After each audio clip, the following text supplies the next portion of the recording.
So in this brief module, I'm just going to talk about some of the challenges. I know I've shared a lot of how great this can be and the successes that you can experience, but just like with anything, there's always challenges, but I will guarantee you the benefits far outweigh any challenges you may experience. But what I will say is if you use the best practices, the tools, the resources that I share, you will mitigate the challenges that you may navigate.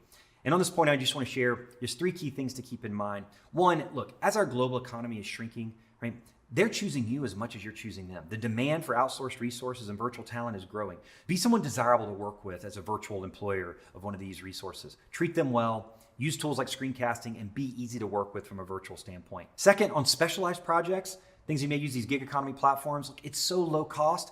Do 3 or 4, right? Choose 3 or 4 to do the same project, right? And end up choosing ones that are a good fit. In our business, in addition to kind of VAs, we have over 200 specialized talent supporting our VAs that we found through this exact same strategy. When we're looking for someone to do video editing or graphic design, we'll post it and choose several people to let them all try it at the same time to see which one does, the best job. And the third thing I'll leave you with is what I call the 85% rule. Look, as entrepreneurs, we can be very controlling, OCD, we want exactly the way we want it, but it's also a recipe for not scaling.